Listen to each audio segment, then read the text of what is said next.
What's good, YouTube? It's RJ. Welcome back to the channel. Again, I feel like I always have to do this. I apologize for the delayed content or the lack thereof. But hey, you see the room, you see the new office, you see the new floors, the lighting, the ambience, everything.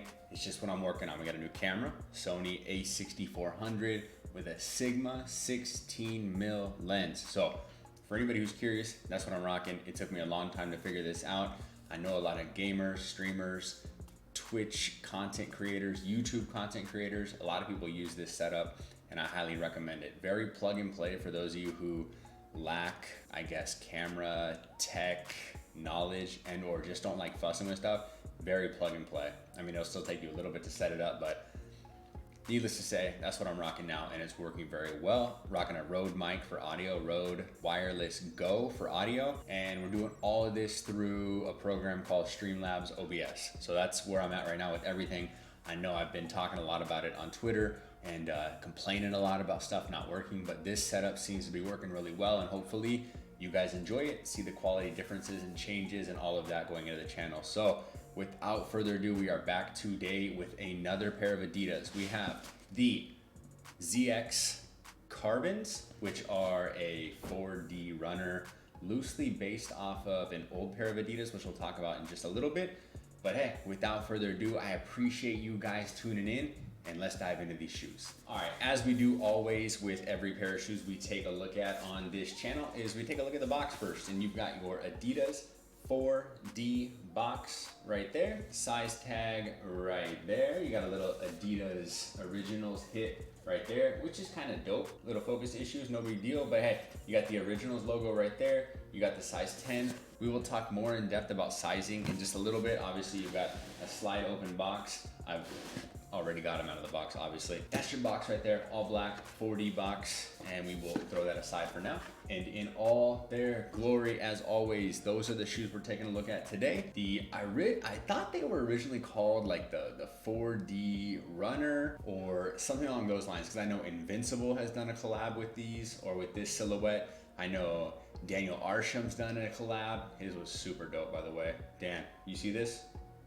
Send me one. I guess we're on like first name basis now all of a sudden, but hey, send me a pair of those, man. Those are super dope. Love that colorway. Here we have I believe these are a consortium pair. Somebody maybe mentioned that. I don't know where I got that from, but again, these are the Carbons. I'm gonna call them the 4D Aquas, and I'll show you why. They are loosely based off of these bad boys. Now these are one of the later versions of this, and it's supposedly these have boost in them, but that's neither here nor there. There you can kind of see the similarities, but just had to point that out real quick. Those are mad comfy. Obviously a pair from the 90s, retroed 1.5 million times by Adidas, because why not? They're a really good pair. But now we have these, and this is my first pair of the 4D runner, if you will, in the silhouette that kind of doesn't have a whole lot of padding around here, and it's just a lot of prime knit. So something that I like, you know, I'm really drawn to minimal uppers, lightweight, kind of is a really lightweight shoe for a 4D in my opinion,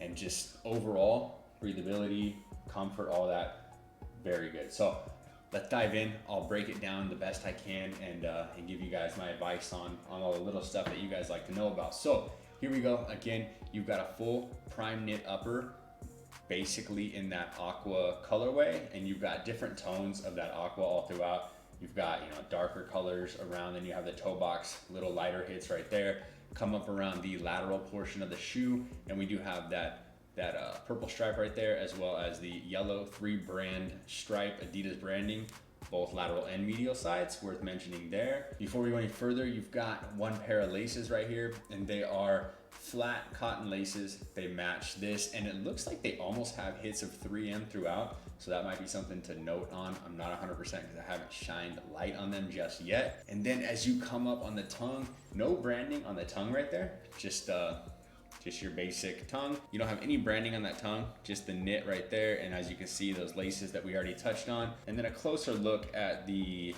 side panels of the shoes, that purple hit with the yellow 3-stripe branding right there. And if we come back to the back panel of the shoe, you'll notice you've got a slight cup right there, but it's really not hard plastic or anything like that. It's actually just a felt material, and then you've got this little hit of stitching right here.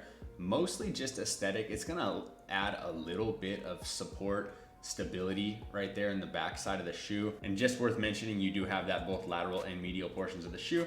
And then there's the actual entire back panel of the shoe right there. Again, the big reason why I like this shoe is just the very minimalistic approach to the upper. It's very lightweight, very breathable, all prime knit, obviously the best knit that Adidas offers, and something that I've personally grown to love since I started rocking Ultra Boost back in 2015. That is your entire upper, very comfy, super high end as far as I'm concerned. Insole does come out very flimsy, not a whole lot of padding or anything. That same yellow hue, but like, you see what I'm talking about? Literally zero structure to that insole. It's honestly not a huge deal that insole is so flimsy for me, because it's just still super comfy and really doesn't take away from the overall comfort of the shoe, in my opinion. And I don't necessarily know that I need anything thick in there as far as insole goes. So again, that's just me, that's my personal thoughts. If you have issues with your feet, you might need to drop something in there with a little bit more stability or durability, longevity, whatever adjective you want to toss in there. Now, headed down to the midsole, you've got that beautiful 4D printed midsole that everyone gawked at back in 2016 or whenever we saw it first. And now, unfortunately, it just took too long to come to market, and the hype, lust is kind of gone. But I still think these did sell out for the most part. They didn't go very quick. I got them on A-Life, and they're $200. $200. We'll dive into pricing real quick while we're here. $200, and like I think the Arshams were $500.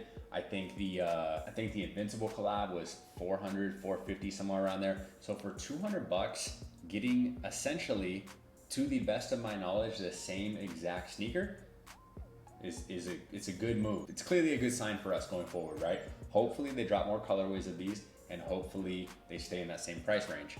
So I typically don't touch on price till later in the video, but I just had to get it out there. Since we talked about price already, before I even finish breaking down the shoe, let's talk about comfort. Comfort is very, very good in my opinion. Honestly, it's gonna sound crazy, but I felt like this was probably the third most comfy shoe, like as far as stepping my foot into it initially. One being the Ultra Boost, like I said, back in 2015, and Nike React obviously is like my second, very close second. The Dual Run was like my favorite Nike shoe in a very long time. So that's number two. Putting my foot in these, man, I put them in, walked around for the whole day, 10 hours plus, whatever it was. Just phenomenal on foot initially. I have zero complaints. There was zero discomfort. My feet didn't hurt afterwards. A lot of people say that the comfort's not there for the 4D. For me, it absolutely is. I love the shoe. It feels great. And with that said, head to the bottom. We do have that Continental branded rubber outsole, all black, all the way front to back. You can see the traction, little nodes, just little traction pattern, whatever you want to call it. But it is worth noting that it is Continental branded, so that's super dope. Keeps with the higher end materials throughout the entire sneaker, and that pretty much breaks down your whole shoe. I really don't have anything negative to say about it. Like I said, comfort's phenomenal. Price point, I think, is just as phenomenal as the comfort. And as far as sizing goes, I did go a half size down. Now, I think I give decent advice on sizing for the most part, but I do have a narrow foot, so keep that in mind. Those of you that have a wide foot, go true to size. I would not go a half size down, but with a half size down, my foot still has plenty of room in the toe box. Width-wise, it's a decently narrow sneaker overall. I wouldn't say that it's a very wide shoe. So like I said, if you are more of a wide foot guy, girl, go true to size. Just go with that. If you do have a narrow foot like myself, you can get away with a half size down. And I'll be honest, the reason I went half size down is because that's all that was available at the time. So a 10 feels good to me. I'm typically a 10 and a half, but I think I'm honestly like a 10 and a quarter, because I can go either way with most sneakers. So true to size is probably your best bet. Half size down for narrow, smaller, thinner feet will be just okay.